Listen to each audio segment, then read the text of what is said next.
Bom, então boa noite a todos novamente. Nós estamos iniciando hoje o capítulo 8º da Lei do Progresso. A Lei do Progresso, nós vamos ver os itens: estado de natureza, marcha do progresso, povos degenerados, que vai ser eu de novo que vou fazer, civilização, progresso da legislação humana e influência do espiritismo no progresso. Esses são os itens estudados no capítulo 8º da Lei do Progresso. Então, hoje estamos iniciando com o estado de natureza. Na questão 776, Kardec pergunta aos espíritos: serão coisas idênticas o estado de natureza e a lei natural? Vamos entender. Se Kardec fez essa pergunta, é porque era a dúvida de muitas pessoas. E continua sendo dúvidas de alguns ainda. Então, o estado de natureza é a mesma coisa? Significa a mesma coisa que lei natural? Vamos ver primeiro o que é lei. O que é uma lei? Lei é uma norma, um princípio, uma regra, uma obrigação imposta pela consciência e pela sociedade. Então, é algo que nos faz pensar, raciocinar conscientemente se estamos certo ou errado. É uma regra de vida, uma regra moral para o espírito, e também é uma regra para a sociedade. Isso é lei. Isso são leis, né? Leis da terra e leis espirituais. São normas, princípio, regra. E o estado de natureza? Estado de natureza, os espíritos nos diz que é o estado primitivo, aquele primeiro, aquele início da vida espiritual de um espírito, aliás, do progresso, da vida, do caminhar do espírito, a caminhada espiritual que um espírito deve fazer. É ali o seu início. Então, é assim, o espírito, ele vem do mundo animal, de um estágio em que ele passou no reino animal, como princípio espiritual, são estágios. E aí, agora, ele vem como espírito. Então, é como se ele renascesse como espírito. É seu início. Ele está mais próximo do reino animal do que do homem odierno, do que somos hoje. Porém, ele está completo.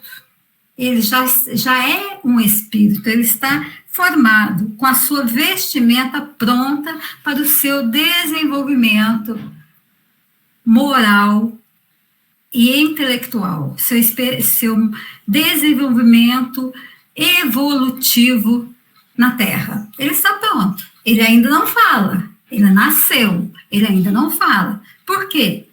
O símio não fala. Ele é mais parecido com o símio do que conosco. Mas ele já tem o seu aparelho fonador para o momento correto, no momento certo, ele iniciar a sua fala, o seu caminhar, e vai se transformando, e chegou onde estamos hoje, né? Nesse momento culminante onde nós nos encontramos hoje. E a lei natural? É aquela que rege a natureza. Toda a natureza, tanto a natureza material, aquela que nós vemos, que chamamos de árvores, de pedras, de madeira, como a natureza espiritual. Ela rege o universo, é uma lei só, é uma lei divina, é uma lei moral, que rege toda a humanidade terrestre e cósmica, uma lei cósmica. Então, nós aqui já observamos a diferença do estado de natureza e da lei natural. Já vimos que é diferente. O estado de natureza é o estado primitivo do homem, é onde ele inicia a sua jornada evolutiva, a sua caminhada, né, rumo à felicidade, rumo ao anjo, não é mesmo? E a lei natural é uma lei cósmica que rege toda a natureza, seja ela física ou espiritual. Para isso ficar melhor, vamos fazer um bolo. Todo mundo sabe fazer um bolo, sabe? Até os meninos aí sabem fazer um bolo. É uma coisa muito simples. Se nós estivéssemos lá, presencial no Cefec, após esse estudo, nós tomaríamos um cafezinho com esse bolo. Mas vamos fazer esse bolinho aí. Para a gente fazer um bolo, nós precisamos de ingredientes. Farinha, leite, ovos, manteiga, açúcar, pó royal. Precisamos desses ingredientes. E após seguir uma receita, né, uma fórmula, nós misturamos esses ingredientes e dá massa. E o bolo, somente após 20, 30 minutos, assando, nós vamos ter o bolo. Então, são etapas: ingredientes, massa, bolo. Da mesma maneira, esses ingredientes nós podemos chamar de elementos da matéria cósmica, ou do fluido cósmico universal. São os elementos. A matéria cósmica é um dos elementos criados por Deus. Deus criou apenas 2 elementos: a matéria cósmica e o espírito. Então, a partir dessa matéria cósmica, ou fluido cósmico universal, ou ainda a matéria primitiva, surgem-se os diversos elementos, que os engenheiros cósmicos, manipulando essa matéria, vão trazendo aí 1 elemento, 2 elementos, 3 elementos, misturam-se os elementos, organizam-se esses elementos, igualzinho nós fizemos nosso bolo. Faz-se uma massa, e essa massa é um estado de natureza ou primitivo. A partir da matéria cósmica, criou-se a veste do espírito, a roupa do espírito encarnado, as 2 roupas, tanto a roupa perispiritual quanto a roupa grosseira que nós usamos para reencarnar.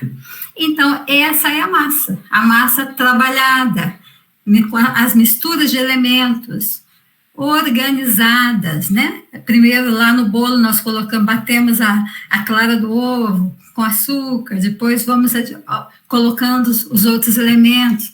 A mesma coisa, foram trabalhados pelos engenheiros cósmicos. E depois, então, nós vamos ter o bolo. O bolo é a regência da lei natural sobre o espírito mortal. É essa lei que impera, porque alguma coisa tem que nos conduzir. Não fomos criados a esmo para não fazer nada, para ficar aí abandonado, não é mesmo? Então, algo nos rege. O que nos rege? A lei natural, ou a lei divina, a lei de amor, né? Que a lei natural é uma lei só, é uma lei de amor. E ela rege os espíritos, ou espírito imortal. Certinho? Então, vamos seguir. A pergunta era: serão coisas idênticas o estado de natureza e a lei natural? Essa era a nossa pergunta. O que os espíritos respondem: não. O estado de natureza é o estado primitivo. A civilização, ela é incompatível com o estado de natureza, ao passo que a lei natural contribui para o progresso da humanidade. Então, como dissemos, o estado primitivo é ali o início da jornada do espírito. É o início, é o bebezinho, que ainda não fala, que ainda não anda, que vai crescendo lentamente. É o espírito iniciando a sua jornada. E esse estado primitivo, ele é incompatível com a civilização. Por quê? Porque a civilização já tem uma longa caminhada. Esse momento cósmico em que nós vivemos é muito diferente do início. Então, o espírito primitivo, ele foi criado simples e ignorante. Ele não tinha conteúdo. Hoje nós somos preenchidos, somos complexos, necessidades complexas. Então, é incompatível. A civilização ela é incompatível com esse estado. Ao passo que a lei natural, ela contribui para o progresso da humanidade. É uma lei que rege a humanidade, é uma lei que conduz a humanidade. São coisas extremamente diferentes. E Kardec vai nos dizer que o estado de natureza é a infância da humanidade, é o ponto de partida do seu desenvolvimento intelectual e moral. Se estava no início, se estava no princípio, se era um bebezinho, ainda não conhecia, não tinha nada de nenhum conhecimento, ainda não tinha nada de moral, né? Era simples de conteúdo e ignorante de conhecimentos. Sendo perfectível, continua Kardec, e trazendo em si o germe do seu aperfeiçoamento, o homem não foi destinado a viver perpetuamente no estado de natureza, como não foi a viver eternamente na infância. Aqui ele faz um paralelo com a infância do homem encarnado, do espírito encarnado. E diz que somos perfectíveis, não somos perfeitos. E nem seremos perfeitos, porque perfeito é o Pai que está no céu. Mas somos perfectíveis. Buscamos a perfeição. Estamos seguindo uma caminhada para a perfeição. E trazemos em nós esse germe do aperfeiçoamento. Então, o espírito, ele não vai ficar eternamente no mundo primitivo. Ele vai seguir a sua jornada e, como todos nós hoje, já nos encontramos no final de um mundo de provas e expiações, e aí as portas de um novo mundo, né? Um mundo de regeneração. Continua Kardec dizendo que aquele estado, o estado primitivo, é um estado transitório para o homem que dele sai por virtude do progresso e da civilização. Ele, seguindo a sua caminhada, ele vai adquirindo conhecimento, vai progredindo e chega à organização da civilização. Uma vez na civilização, o conhecimento ele é mais amplo, né? Ele é mais aberto, então é uma sequência. O espírito, ele tem todo um trabalho em si próprio para o seu progresso, para o seu próprio desenvolvimento. A lei natural, continua Kardec, ao contrário, rege a humanidade inteira. E o homem se melhora à medida que melhor a compreende e pratica. Logicamente, no início, aí nessa primitividade, o espírito simples, ignorante, não conhece a lei. Mas à medida que ele vai seguindo, ele vai adquirindo conhecimento. Lentamente, mas ele vai adquirindo. Até por causa da sociedade, porque as leis regem a sociedade, temos leis na sociedade. E aí o homem vai adquirindo, vai melhor compreendendo as leis morais, as leis da sociedade, as leis divinas. Lá na questão 614, nós estamos na questão 776. Lá na 614, Kardec pergunta aos espíritos que se deve entender por lei natural. E a resposta é: a lei natural é a lei de Deus. É a única verdadeira para a felicidade do homem. Indica-lhe o que deve fazer ou deixar de fazer. E ele só é infeliz quando dela se afasta. Então, essa lei natural é uma condução, é um caminho por onde nós somos conduzidos. Nós temos o nosso livre-arbítrio, mas nós somos conduzidos por Jesus. Então, essa lei é um caminho. Quando nós desviamos desse caminho, através do nosso livre-arbítrio, nós desviamos desse caminho, nós somos infelizes. O retorno para esse caminho, para essa lei, é ainda mais dolorido, então somos infelizes. A única forma do homem ser feliz é caminhando por essa lei, verificando esse caminho, estando dentro da lei. Afastando dela é sempre um grande sofrimento. No Evangelho segundo o Espiritismo, tem um trecho sobre o homem de bem, que diz assim: O verdadeiro homem de bem é o que cumpre a lei de justiça, de amor e de caridade, na sua maior pureza.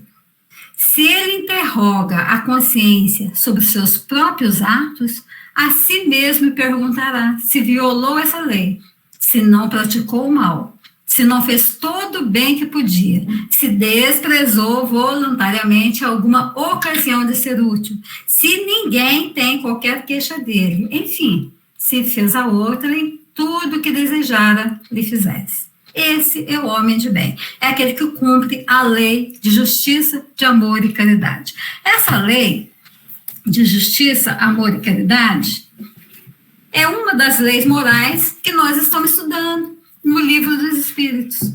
No momento, nós estamos aqui na lei de progresso, mas já passamos pela lei natural de adoração, trabalho, reprodução, conservação, destruição, sociedade. E vamos ver ainda a lei de igualdade, liberdade, e a última é a lei de justiça, de amor e de caridade. As três juntas. Por quê? Por que as três juntas? Porque não há justiça sem amor. Para se fazer justiça, tem que haver amor. A justiça feita sem amor é justiça de justiceiro, não é justiça. Para se fazer justiça, tem que haver amor. E para haver amor, tem que haver justiça. Então, elas andam junto. E a caridade? Só fazemos a caridade quando entendemos essa justiça e esse amor. Então, as três, elas andam junto. E o homem de bem é aquele que cumpre essa lei. Mas também é aquele que interroga a sua consciência, que verifica seus próprios atos, se ele está correto, se ele se enganou, se ele tratou o outro bem, se ele tratou mal. Toda vez que eu leio sobre o homem de bem, eu me lembro de certa vez que, agora, bem recente, lá na porta do bazar, passou um senhor indo para o postinho de saúde e esse senhor escarrou. E eu acho isso meio ruim, mas fui educadamente falei, ô senhor, não faz isso não, vem uma outra pessoa e pisa. E nesse instante, ele se ofendeu amargamente e, né, despejou em cima de mim toda a sua revolta, porque ele estava doente. Então ele me disse, você não sabe o que eu estou sentindo? Eu tenho um câncer de garganta, eu estou com a garganta queimando, e foi falando, e eu fui ficando pequenininha, embora eu tivesse falado com ele com educação. Aquilo me doía muito. Quando ele parou de falar, eu pedi desculpas, era só o que eu tinha para fazer. Pedi muitas desculpas, e eu acho que ele ficou com dó de mim, porque quando eu parei de me desculpar, ele iniciou a desculpa. Pediu desculpa, que ele estava com dor, que ele estava revoltado, e aí ele foi. E quando ele voltou, ele parou de novo em frente, onde eu estava, e me pediu novamente desculpas.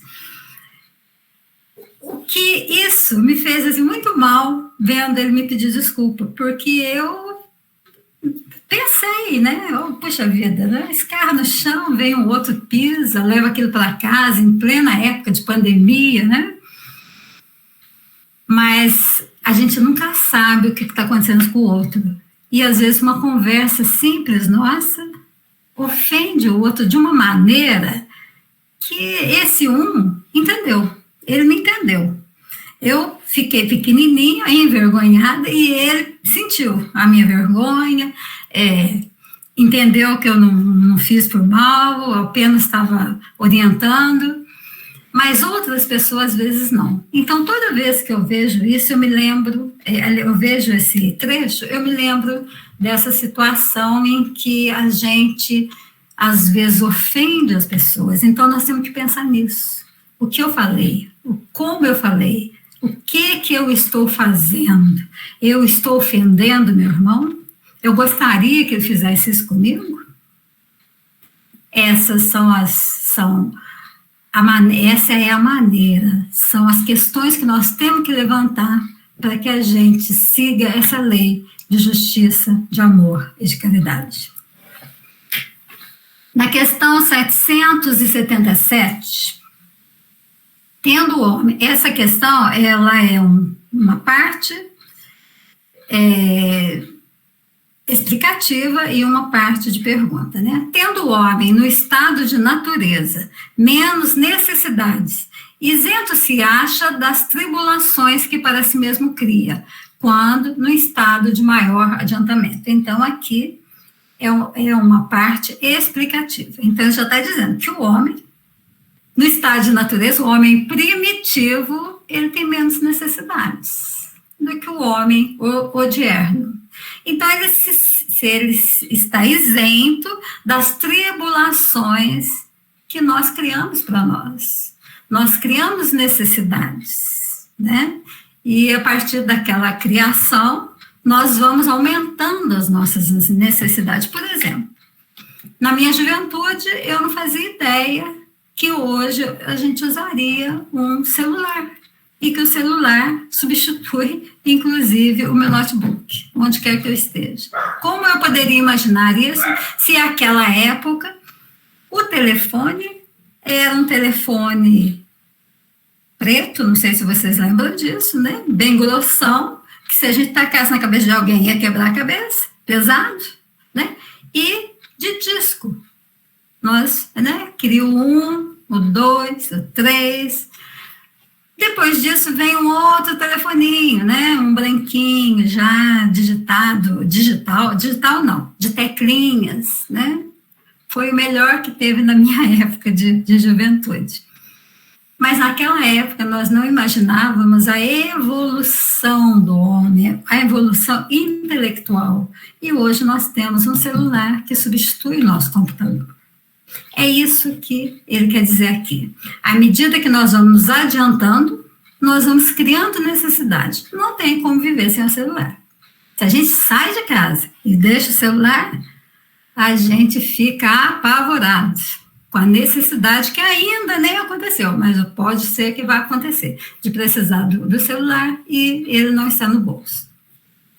Então, o homem vai criando as suas necessidades. É uma necessidade que o homem primitivo não tem. O homem primitivo não tem, né?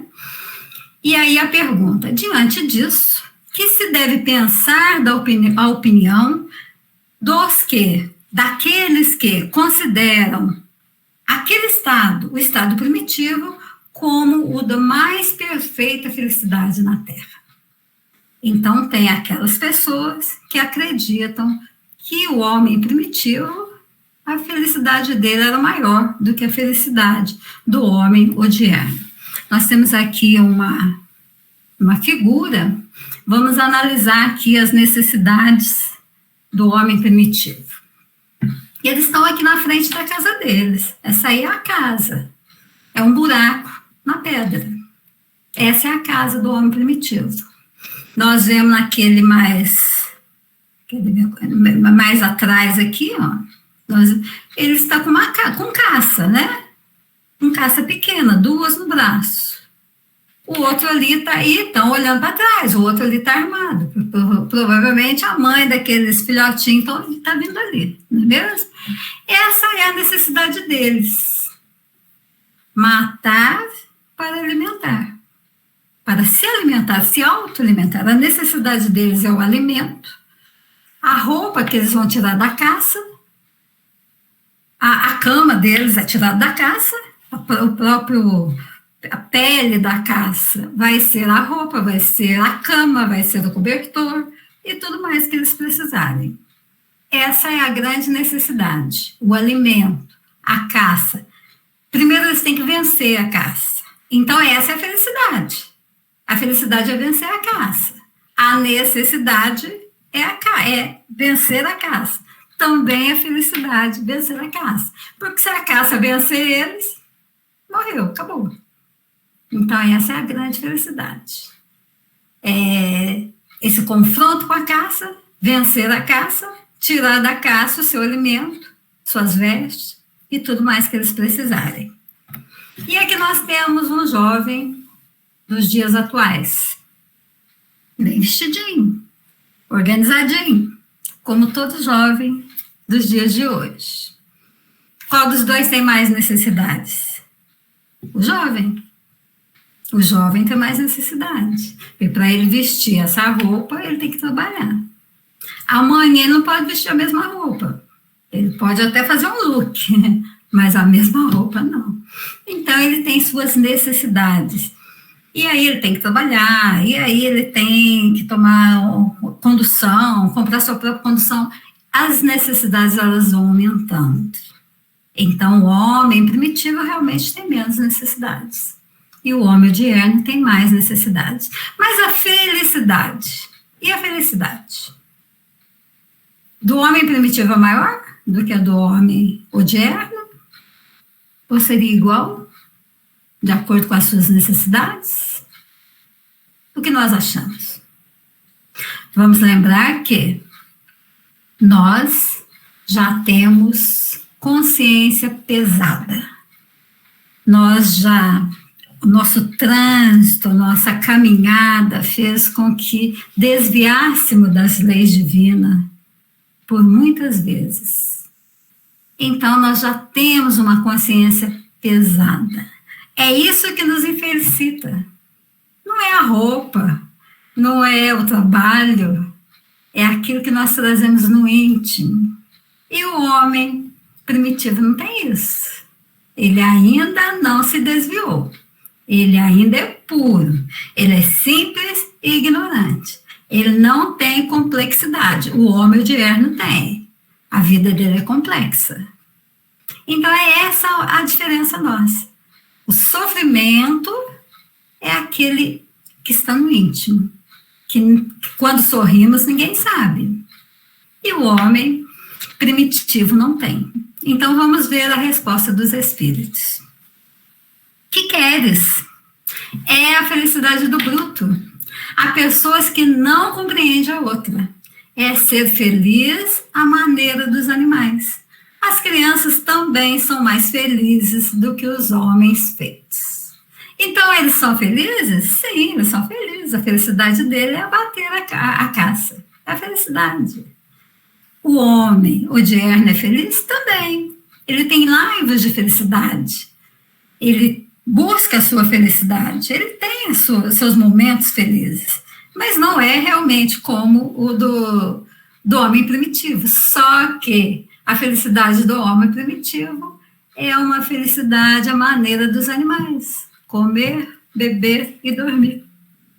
E aí ele completa dizendo que as crianças também são mais felizes que os homens feitos, porque elas não têm preocupações, elas ainda não têm complexidades. Então, para elas têm tudo ali. Os pais colocam tudo para elas ali, então elas são mais felizes, né? Qualquer coisa, qualquer brinquedo faz com que a criança seja muito feliz. É assim os homens primitivos. Na questão 778, pode o homem retrogradar para o estado de natureza? Veja bem, vão entender bem essa pergunta. A pergunta é retrogradar para o estado de natureza. Nós hoje somos um homem civilizado, pertencemos a uma civilização. Poderia um homem civilizado retrogradar para o estado de natureza? Vejamos a resposta. Não. Não. O homem tem que progredir incessantemente e não pode volver ao estado da infância. Desde que progride, é porque Deus assim o quer. Pensar que possa retrogradar a sua primitiva condição fora negar a lei do progresso. Então, o que quer dizer isso aqui? Estamos inseridos numa lei, a lei de progresso. É da lei que o espírito progrida. Ele inicia a sua jornada simples e ignorante, mas ele vai terminar essa jornada com complexidade, com conhecimento. Então, isso é da lei. Então, não voltar, retrogradar é contra a lei. É contra a lei. Por quê? Vamos imaginar aqui um homem de hoje, nós mesmos, com todos os aparatos que temos, com os conhecimentos que temos, alguns mais, outros menos, de repente, reiniciar, voltar lá para o estado de infância, reiniciar, viver uma vida ainda muito animalizada, sem nenhum conhecimento. Não tem como. Nós já fizemos uma jornada, nós já iniciamos, já fizemos esse início e fizemos uma jornada. Nós adquirimos complexidade, nós ganhamos conhecimento, ganhamos em moral. Então, isso são atributos que nós vamos guardando em nós vamos adquirindo. E isso faz parte de nós, isso fica nos nossos arquivos. É igual aprender uma língua. Agora há pouco falávamos aí do Esperanto. É igual aprender uma língua. Hoje nós falamos o português, mas queremos aprender o inglês, né? Ou o Esperanto, não é mesmo, Claudinha? Aí, numa próxima encarnação, nós nascemos na França, sem nenhum conhecimento da língua. Faz de conta que nós nunca nascemos lá. Lá não foi a nossa terra. Então, nós não temos conhecimentos, não temos nos nossos arquivos o francês, mas temos o português, temos o inglês, temos o Esperanto. O que acontece? Vamos aprender uma língua nova. Nascemos ali, vamos aprender. Na primeira oportunidade, se necessário for, aquelas línguas vêm aflorando, elas afloram, elas vêm à tona. Então, vamos ser um bilíngue, né? Vamos voltar a falar o inglês, vamos voltar a falar o português. Num caso, por exemplo, de manifestação num trabalho espiritual. E o espírito ali, muito desorientado, um médium novato, a princípio o espírito fica falando naquela língua anterior, a que ele viveu, aquilo que... Se o médium tem nos seus arquivos, ele até vai falar algumas palavras naquela língua que o espírito está falando. Se ele não tem, ele não fala nada. À medida que o espírito vai ali se ajeitando com o médium começa a traduzir, mas o médium tem que ter nos seus arquivos. Nós temos o nosso arquivo. Isso é um bem que nós adquirimos, é nosso. Então não tem como recomeçar sem nada. Abandonar tudo isso e começar lá atrás. Porém, tem um detalhe aí. Nós ouvimos muito falar nesse instante em que vivemos de transição. Dessa transição, desse momento em que o nosso planeta vai passar para mundos regenerados. Emmanuel traz isso no livro A Caminho da Luz, e que alguns milhares, é o que ele diz, alguns milhares de espíritos serão deslocados, né, para mundos inferiores, para mundos primitivos. Ou seja, funciona assim: estão numa sala de aula, um grupo grande, alguns têm um progresso bom, passa de ano. Aqueles que não progrediram, repete o ano. Então, como a sala tem que ser aquela ali, aqueles que repetiram serão retirados e irão para outras salas. É assim que funciona. Então, esses espíritos que vivem hoje entre nós, que conhecem esse progresso que nós conhecemos, que é o ponto alto do progresso, nós vivemos o ponto alto do progresso. Daqui para frente haverá outros pontos altos, mas nesse momento esse é o ponto alto. Então, esses espíritos que vivem aqui, que conhecem esse progresso, que já fizeram o seu progresso intelectual e parte do seu progresso moral, mas que ainda se encontram muito arraigados ao mal, serão deslocados para esses mundos primitivos, e irão conviver com o estado de natureza, com os espíritos que se encontram no estado de natureza, mas eles não estão no seu estado de natureza. Eles estão lá também temporariamente, até que eles façam ali a sua evolução. Por que eles foram para lá? Porque são compatíveis com a forma de viver daqueles que lá se encontram. Isso é muito fácil de ver. No meio de nós, nesse momento, nós temos espíritos de todos os graus, desde o médio, um pouco mais elevado, e os menos elevados, reunidos, juntos, porque é uma transição. Então, nesse momento, nós vemos algumas atitudes de pessoas que nos deixam apavorados, né? Que nos fazem pensar. E é exatamente essa a intenção. Espíritos de outros mundos primitivos são colocados entre espíritos com uma condição mais elevada, um pouco mais elevado, que nós somos um pouco mais elevados só, vamos dizer assim, para que eles aprendam. E depois eles retornam para os seus mundos. E quando eles retornam, eles levam esse conhecimento, né?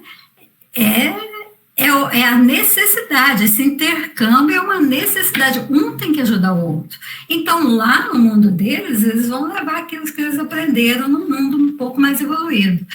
E serão aqueles que vão dar, né, uma alavancada naquele mundo. Agora, nós ficamos apavorados. A ideia é essa, que a gente aprenda com o erro, que a gente observe o erro, não julgue e aprenda a não fazer daquela maneira.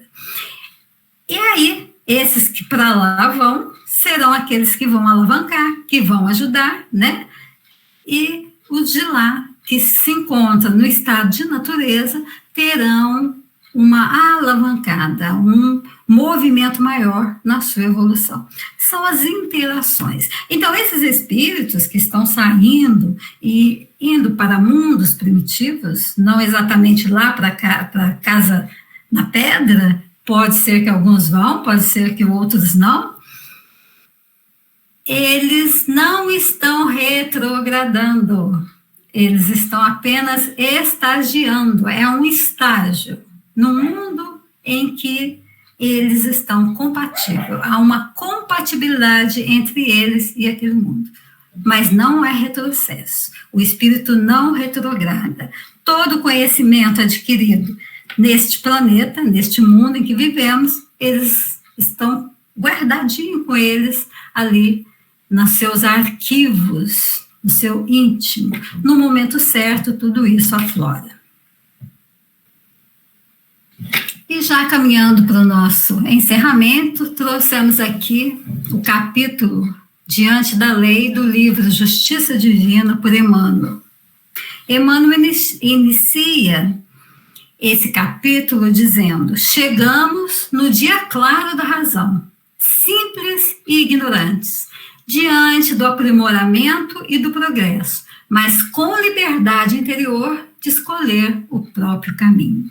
Chegamos naquele momento em que aflorou a razão no espírito. Agora é um espírito, antes era um princípio espiritual no reino animal, agora é um espírito. Aflorou-se a razão, porém simples e ignorantes, diante do aprimoramento e do progresso. Toda uma caminhada que dá ao espírito aprimoramento e progresso. Mas com liberdade interior, com livre-arbítrio de escolher o próprio caminho.